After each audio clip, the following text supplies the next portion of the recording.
Lamparinas Podcast, uma centelha de luz para o nosso caminho. Olá, espero que esteja tudo bem com você. Vamos ao nosso devocional de hoje. Provérbios, capítulo 16, versículo 9. O coração do homem planeja o seu caminho, mas o Senhor lhe dirige os passos. Reflexão.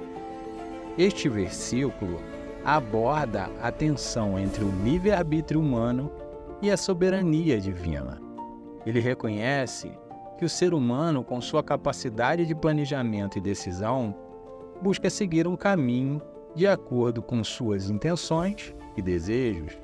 Entretanto, é Deus quem, de fato, direciona os nossos passos e determina o resultado final.